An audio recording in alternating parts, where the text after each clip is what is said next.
Assalamualaikum warahmatullahi wabarakatuh. Perkenalkan, nama saya Deca Adela, saya dari 10-8. Saya ingin membacakan diantara yang berjudul Disiplin Kunci Kasuksesan Dina Kahirupan Sapopoe. Assalamualaikum warahmatullahi wabarakatuh. Anu kusimpulan dihormat Bapak Ibu serta rerencangan sadaya anu dipikareun.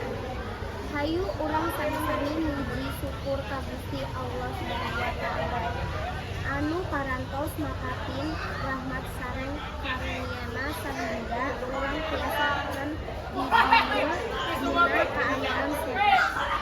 Dina kasempatan ieu sumkuring bade nepikeun diantara ngeunaan disiplin minangka kunci kasuksesan dina kahirupan sapopoe.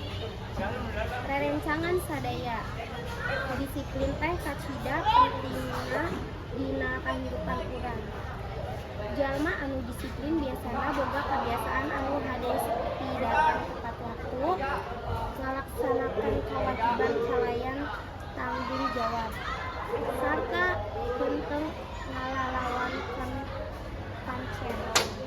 Disiplin oge ngajarkan urang pikeun ngahargaan waktos.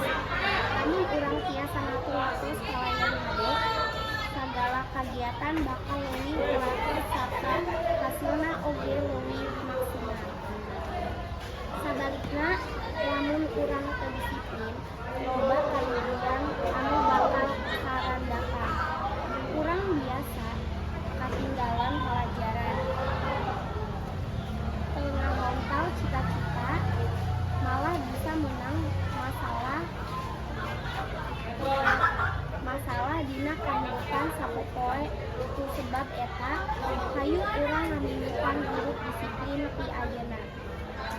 Ulang nunda-nunda pagawean, bisakeun tepat waktu, sarta salawasna tanggung jawab kana naon anu jadi kawajiban urang. Mugia ku urang ngabiasakeun disiplin, urang tiasa ngalontal kasuksesan dina mangsa nu bakal datang. Akhir kecatut, simkuring ngahaturkeun nuhun kana parahatosan sadayana. Wassalamualaikum warahmatullahi wabarakatuh. Antun. Amun kakot abitan, tekeling hilap ngagaleh sukun, upamin salira hoyong pintar diajar anu lusu.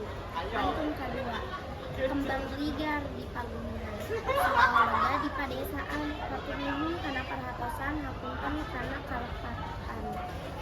Wassalamualaikum warahmatullahi wabarakatuh.